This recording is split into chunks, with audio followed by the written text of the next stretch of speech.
नमस्कार.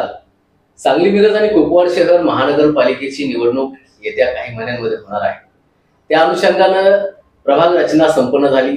त्याच्यानंतर आता 11 नोव्हेंबरला या प्रभागांचं जे आरक्षण आहे त्या आरक्षणाची सोडत मिरजेतील बालगंधर्व नाट्यगृहामध्ये आयुक्त सत्यम गांधी यांच्या नेतृत्वाखाली पार पडली.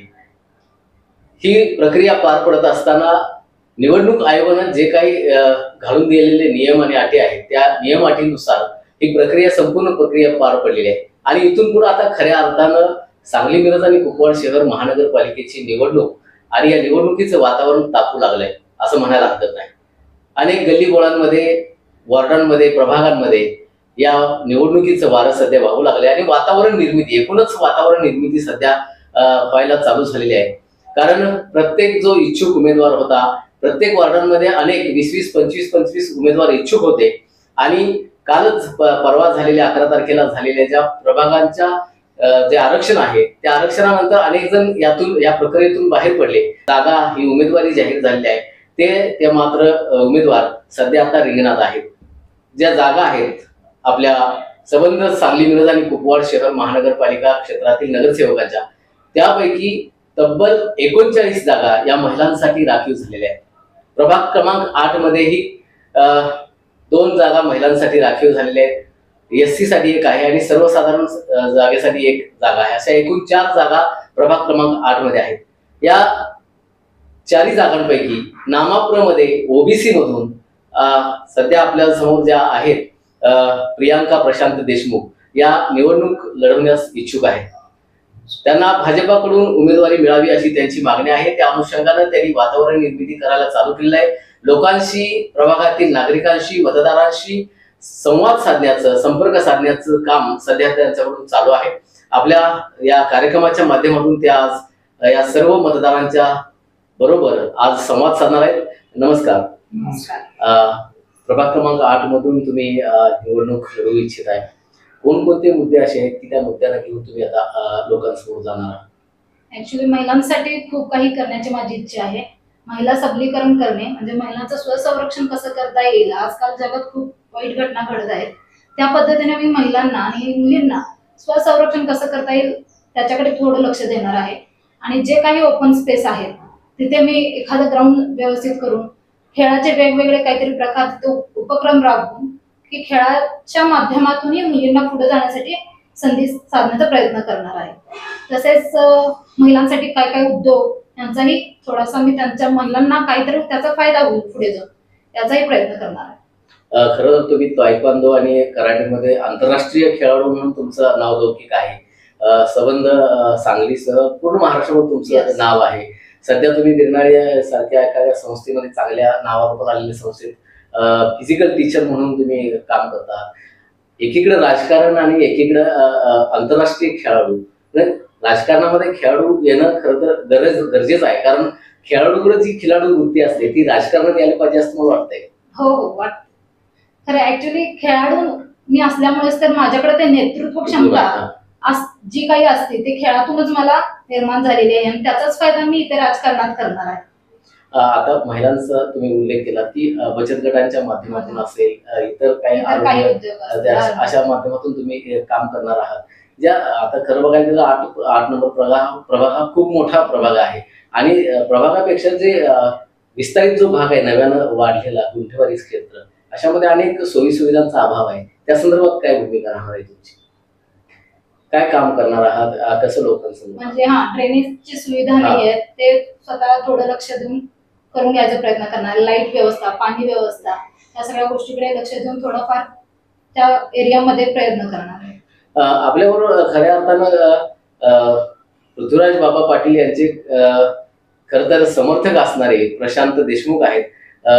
मॅडमचे ते पती आहेत आणि त्यांचंही काम, खूप मोठं काम या प्रभागामध्ये राहिलेलं आहे. पृथ्वीराज बाबांच्या खांद्याला खांदा लावून त्यांनी या प्रभागामध्ये काम केलेलं. याच्या आधी कोरोना असेल, महापूर असेल, अशा अनेक पातळ्यांवर त्यांनी काम केलेलं आहे. पृथ्वीराज बाबा पाटील यांनी भाजपमध्ये प्रवेश केल्यानंतर तेही त्यांच्याबरोबर भाजपमध्ये गेलेले आहेत आणि अशा अनुषंगानं ते सध्या या प्रभागामध्ये काम करतायत. सामाजिक कार्य मोठं त्यांचं आहे. आपण त्यांच्याशी बोलणार आहोत. कशा तऱ्हेचं भूमिका राहणार आहे, कारण मॅडम उभ्या राहत आहेत. खर तर तुमचाच दावा होता त्यावर, परंतु महिलांसाठी ते राखीव झाल्यामुळे त्यांना तुम्ही उभं करताय. तसं बघायला गेलं तर पृथ्वीराज बाबांच्या बरोबर खांद्याला खांदा लावून आम्ही काम केलंच. पण ज्यावेळी आम्ही राजकीय काम करत होतो, राजकीय कामाबरोबर सामाजिक काम सुद्धा आम्ही मोठ्या प्रमाणात तिथं उभं केलेलं आहे.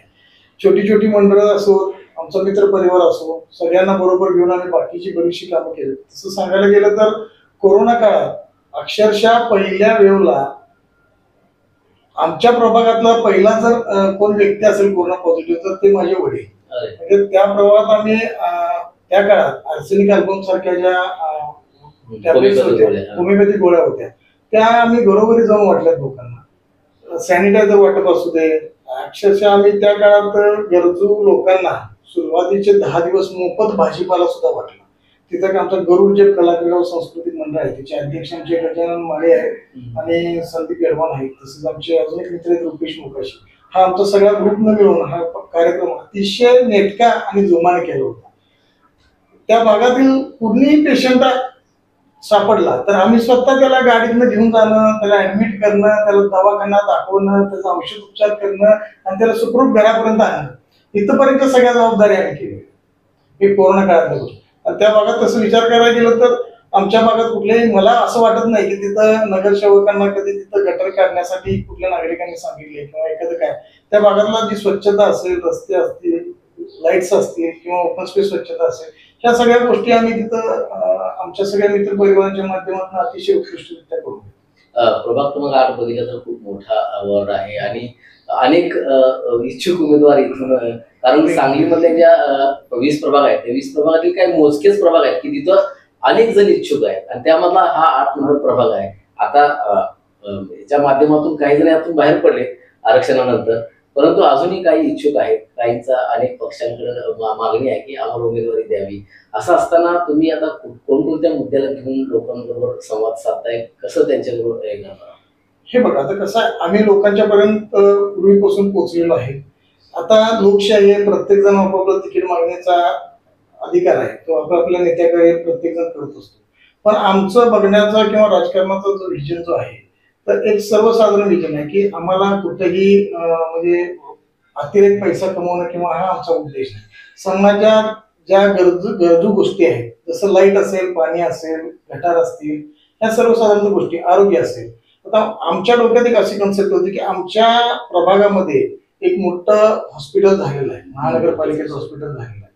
त्याच्याऐवजी जर हेच एक 5 ते 7 गल्ल्यात किंवा एका छोट्या प्रभागात आता जे 4 नगरसेवक आहेत, 4 नगरसेवकांच्या 4 भागात जर एक छोटे हॉस्पिटल ओपीडी बेसवर झालं असतं तर याच्यापेक्षाही चांगलं झालं असतं, जेणेकरून लोकांना तिथल्या तिथं सगळ्या सोयी सुविधा असतात.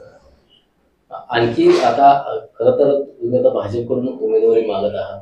भाजपचे आता पालकमंत्री चंद्रकांत दादा पाटील आहेत, त्यांच्याकडे, कारण जिल्ह्याचं सगळं काम आता उमेदवारी देण्याचं वगैरे त्यांच्याकडेच आहे. तर त्यांच्याशी असं काही बोलणं झालं का? किंवा इथले जे आमदार आहेत, सुधीर गाडगीळ आहेत, आपले शेखर इनामदार आहेत, हे जे भाजपचे जे महत्वाचे नेते आहेत, यांच्याबरोबर काय तुमचा संवाद झालाय का? कारण उमेदवारी मिळणं खरं गरजेचं आहे.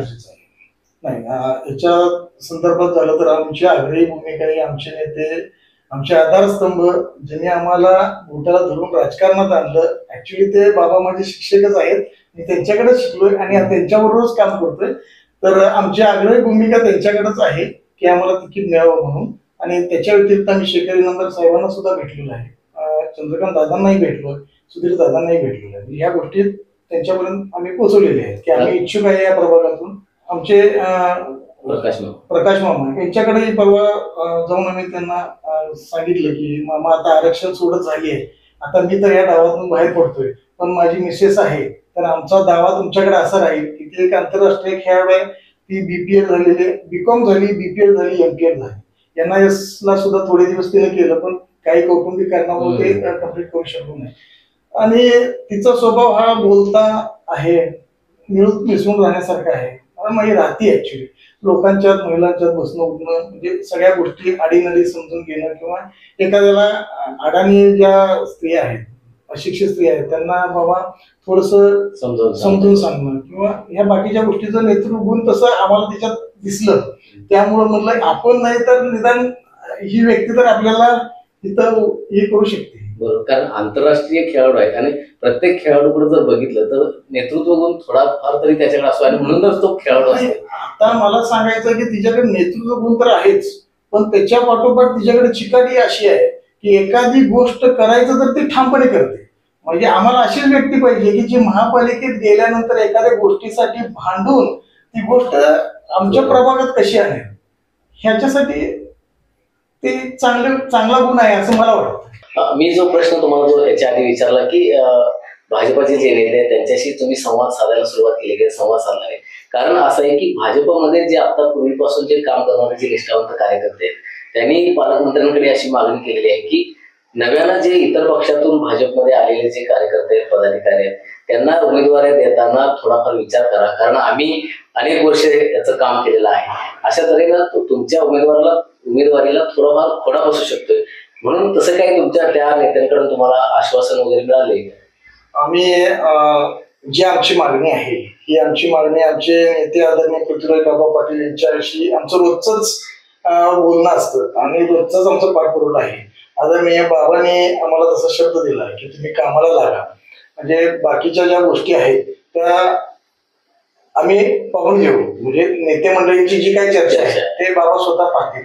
पण मला असं वाटत नाही की गेले 10 ते 15 वर्ष झालं आम्ही सामाजिक क्षेत्रात काम करतोय, राजकीय क्षेत्रात काम करतोय. बाबांवरचा जो असणारा विश्वास, लोकांचा विश्वास आणि आम्ही जे केलेलं काम आहे हे बघून आम्ही कुठं पाठीमागं पडेल असं मला काय वाटत नाही. आणि बाबा त्या गोष्टी सगळ्या सामावून घ्यायला साथ आहेत. त्यामुळे आम्ही निश्चित आहोत की आम्हाला ओबीसी प्रवर्गातून 100% आम्हाला उमेदवारी मिळेल यात काहीही शंका नाही. प्रभागामध्ये सध्या आपण मगाशी बोललो की खूप मोठा प्रभाग आहे, विस्तारित क्षेत्र सध्या वाढायला लागलेलं आहे. या विस्तारित क्षेत्र असेल किंवा आतला जो प्रभाग आहे त्यामध्ये रस्त्यांचं खूप मोठं प्रॉब्लेम झाले, कारण गल्ल्या लहान लहान आहेत, रस्ते पण त्या मानानं लहान आहेत आणि त्या मानानं त्या रस्त्यांचं काम व्यवस्थितपणे झालेलं नाही. या आधीचे जे काही नगरसेवक, माजी नगरसेवक होते त्यांनी याकडे कुठेतरी कानाडोळा केलाय का, काय वाटतं? नाही, आता मला एक सांगायचं आहे की 23,800 लोकसंख्या असणारा आताचा आमचा प्रभाग आहे.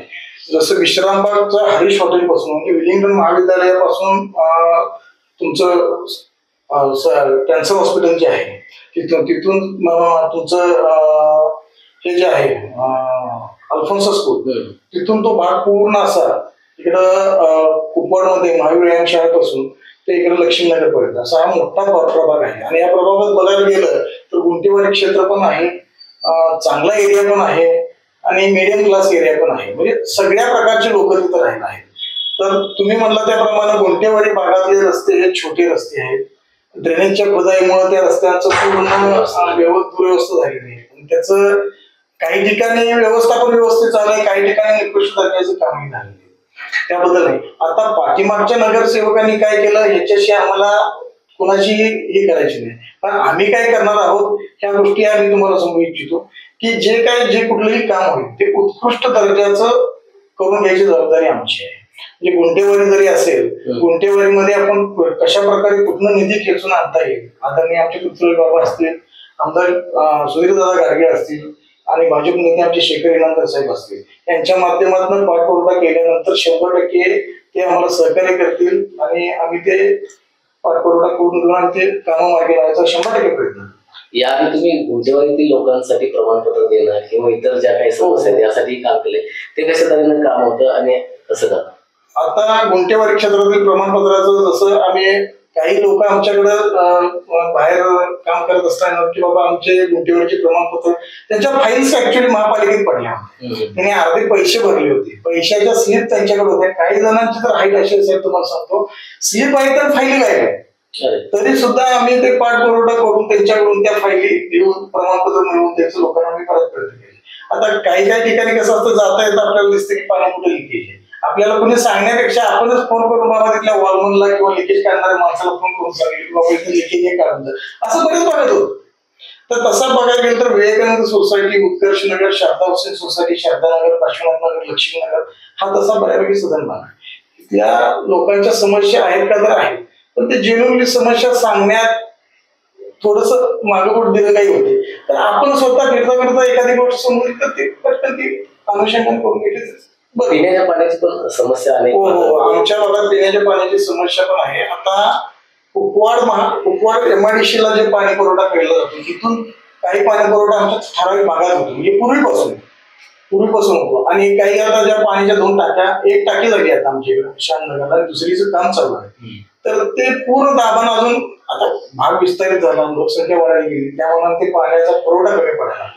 तर आता दुसरी टाकी झाली आहे, लागली गरज अजून तिसरी टाकीची आपण मागणी करून अजून पाणी पुरवठा कसा सुरळीत करता येईल त्याच्यासाठी आपण पाठपुरावा करू. किंवा ज्या जुन्या पद्धतीच्या ज्या काही पाईपलाईन्स आहेत निकृष्ट दर्जाच्या त्याकडून आपण नवीन पाईपलाईन्स टाकून सगळ्या अद्ययावत पद्धतीने करायचा पण प्रयत्न करू. ड्रेनेजची खूप मोठी समस्या आहे, कारण चैत्रबन नाला जो आहे तो पूर्ण इथपर्यंत येतो, आपल्या कुपवाड नाक्यापर्यंत येतो आणि तो पाठीमागचा जो सगळा जो भाग आहे तो त्याच्यामुळे पूर्ण बाधित होतोय. आणि पावसाळ्याच्या मध्ये तो नाला बाहेर पडतोय पात्राच्या आणि नागरिकांच्या घरामध्ये पाणी 4-4 दिवस राहिलेलं आता पाठीमागच्या 15 दिवसांमध्ये.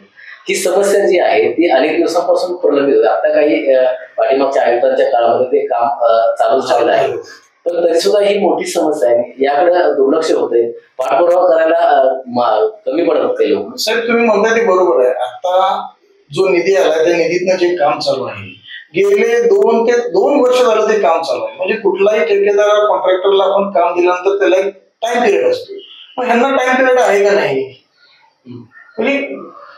म्हणजे तुम्ही तिथं रस्ते करता, रस्त्यात तुम्ही बाकीच्या सगळ्या गोष्टी करता, बायपास काढून पाणी करता, याचा नागरिकांना त्रास होतो.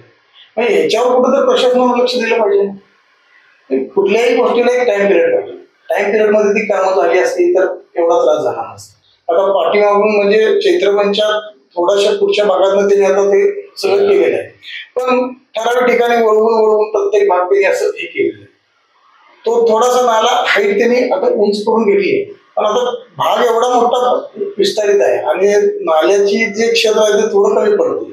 पावसाळ्यात कितीही जरी प्रयत्न केला तर मला असं वाटतं की त्यातून 100% काय पाणी करू शकतो. म्हणजे आनंदनगर असेल, त्याच्यानंतर मोगलमूर्ती कॉलनी आहे, आनंदनगरच नव्हे साहेब, कुपवाडच्या आरपी पाटील शाळेपासून जो ओढा येतो इकडे ते पूर्ण लोकांच्या घरामध्ये गुडघ्याच्या पेक्षा वरती पाणी राहिलेलं आहे. आता त्या पिरियड मध्ये आम्ही मध्येच जो पाऊस पडला त्यावेळी तुमचं मंगलमूर्ती कॉलनी असेल किंवा तुळजाईनगरचा परिसर असेल, त्या लोकांच्या घरात म्हणजे जिथं अपार्टमेंट आहे त्यांच्या पार्किंग मध्ये 2-2 दिवस पाणी थांबले.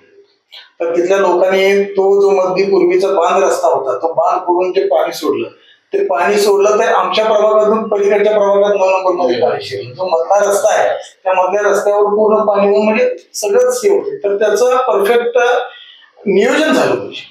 असं काही आरोप मागच्या नगरसेवकांवर होतोय की कॉन्ट्रॅक्टर पण तेच आहेत आणि काम पण तेच करतायत, रस्त्याच्या कामांचं टेंडर पण त्यांच्याकडे असते.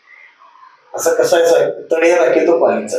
आता त्यांचा तो विषय आहे की काम त्यांनी स्वतःकडे घ्यायचं की आपल्या एखाद्या कार्यकर्त्याला द्यायचं की आणि कुणाला द्यायचं, हा त्यांचा वैयक्तिक प्रश्न आहे. पण जे काही काम करताय ते प्रामाणिकपणे आणि व्यवस्थित करावं हीच आमची इच्छा. अनेक कामांबद्दल प्रभाग क्रमांक 8 मध्ये इतर जे सामाजिक कार्यकर्ते असतील किंवा इच्छुक उमेदवार असतील अनेक पातळ्यांवर आंदोलनं करताना दिसतात. रस्त्याचा प्रश्न, खड्ड्याचा प्रश्न आहे. परवाच पाऊस पडल्यानंतर पाणी साठलेलं होतं 8 नगर प्रभागामध्ये, पार्श्वनाथ नगरमध्ये. तिथं काही जणांनी पाण्यात खड्ड्यात बसून आंदोलनं केली होती, रस्त्यासाठी आंदोलन केलं, पिण्याच्या पाण्यासाठी आंदोलन होत आहे. म्हणजे कुठंतरी पूर्वीचे जे काय माजी नगरसेवक असतील किंवा प्रशासन असेल याला कुठंतरी जबाबदार आहे.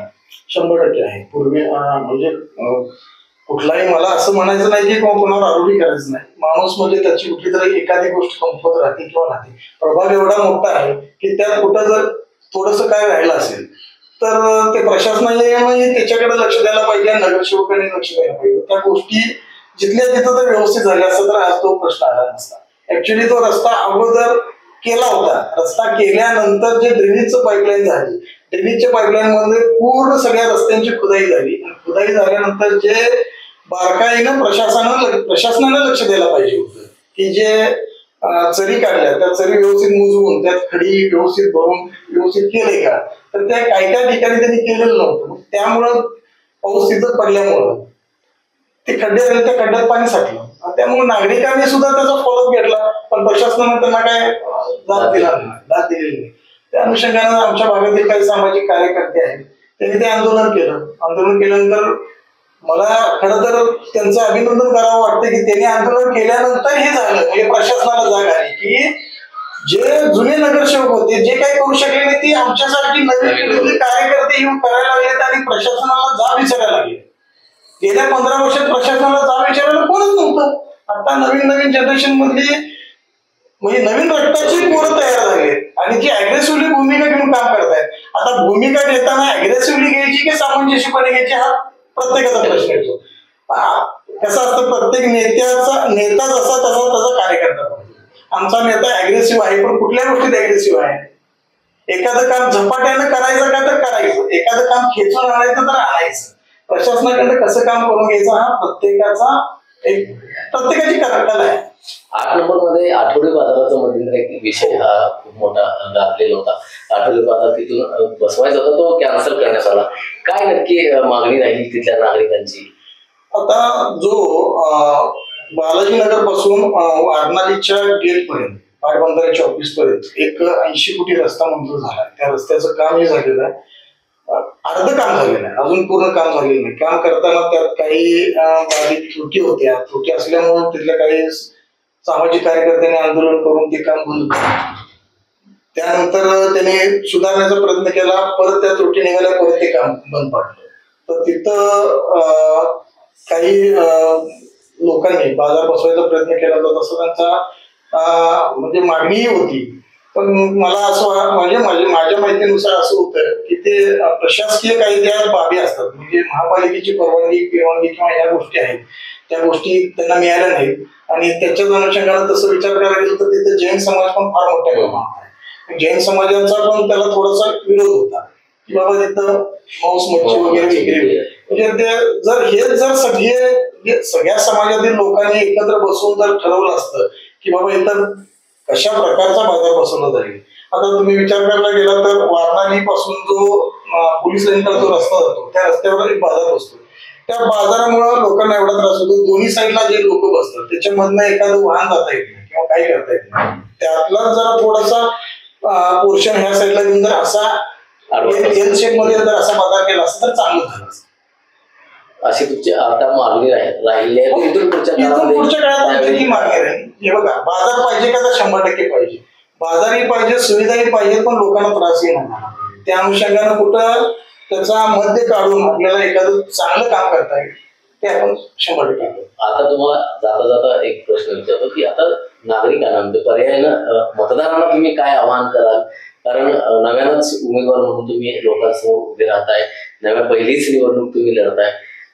पाठीमागं तुमच्या आहे खूप मोठा अनुभव आहे, कारण पृथ्वीराज पाटील यांच्या सगळ्या चांगल्या विचारसरणीच्या एका पदाधिकारी म्हणून तुम्ही काम केलेलं आहे. कारण सांगलीसाठी खूप मोठं व्हिजन त्यांच्या डोक्यामध्ये आहे. सांगली कशी चांगली होईल या संदर्भामध्ये त्यांनी मध्यंतरच्या काळामध्ये विधानसभेच्या निवडणुकीच्या आधी मोहीम राबवलेली होती. अनेक नागरिकांशी त्यांनी संवाद साधला आणि त्यांच्याच तालमीमध्ये तयार झालेले तुम्ही कार्यकर्ते आहात. त्यामुळे तुमचंही व्हिजन त्यांच्यासारखंच असणार आहे. त्यामुळं नागरिकांशी कशा तऱ्हेनं त्यांच्या समोर त्यांना काय आव्हान करा? जसे आमचे नेते आदरणीय पृथ्वीराज बाबांनी सांगली कशी चांगली एक त्यांचं विजन होतं. त्यांनी म्हणजे सांगलीचे जसे तुमचे हळद असेल किंवा वेदाना जो आम्ही तसा कार्यक्रम घेतला होता, तसं माझा प्रभाव कसा चांगला होईल. आज बाबांच्या विचाराचा पगडा आमच्यावर आहे, बाबांच्या सगळ्या कार्यकर्त्यांच्यावर आहे. बाबांचा आमच्या सगळ्यांच्याकडं एक बघण्याचा दृष्टिकोन वेगळा आहे आणि आमचाही बाबांच्याकडे बघण्याचा दृष्टिकोन आहे. बाबांचं विजन जसं सांगली कशी चांगली होईल तसं माझा प्रभाग क्रमांक 8 बाबांच्या माध्यमातून आमच्या प्रयत्नातून कसा चांगला होईल याच्यासाठी 100% आम्ही पाठवू आणि त्यात आम्ही कुठेही कमी पडणार नाही. त्याच्यामुळे मतदारांना काय आव्हान करा, कशा तऱ्हेनं तुम्ही समोर जाणार आहे? भाजप पक्षातून प्रभाग क्रमांक 8 मध्ये मी इच्छुक आहे. मी माझ्या प्रभाग क्रमांक 8 मधील सर्व जनतेच्या समस्याचं निवारण करण्यासाठी प्रयत्न करेन. तरी सर्व बंधू भगिनींनी मला एक संधी द्यावी ही नम्र विनंती. नक्कीच या निमित्तानं प्रभाग क्रमांक 8 मध्ये प्रियांका प्रशांत देशमुख या भाजपकडून इच्छुक उमेदवार म्हणून निवडणूक लढवण्यास इच्छुक आहेत. भाजपानं आणि त्या सर्व त्यांच्या नेत्यांनी त्यांना ती उमेदवारी बहाल करावी आणि इथून पुढच्या काळामध्ये प्रभाग क्रमांक 8 मधून एक धडाडीचं स्त्री नेतृत्व उदयाला यावं यासाठी प्रयत्न करावे अशी इच्छा आपण या निमित्तानं बाळगूया आणि इथंच थांबूया. नमस्कार.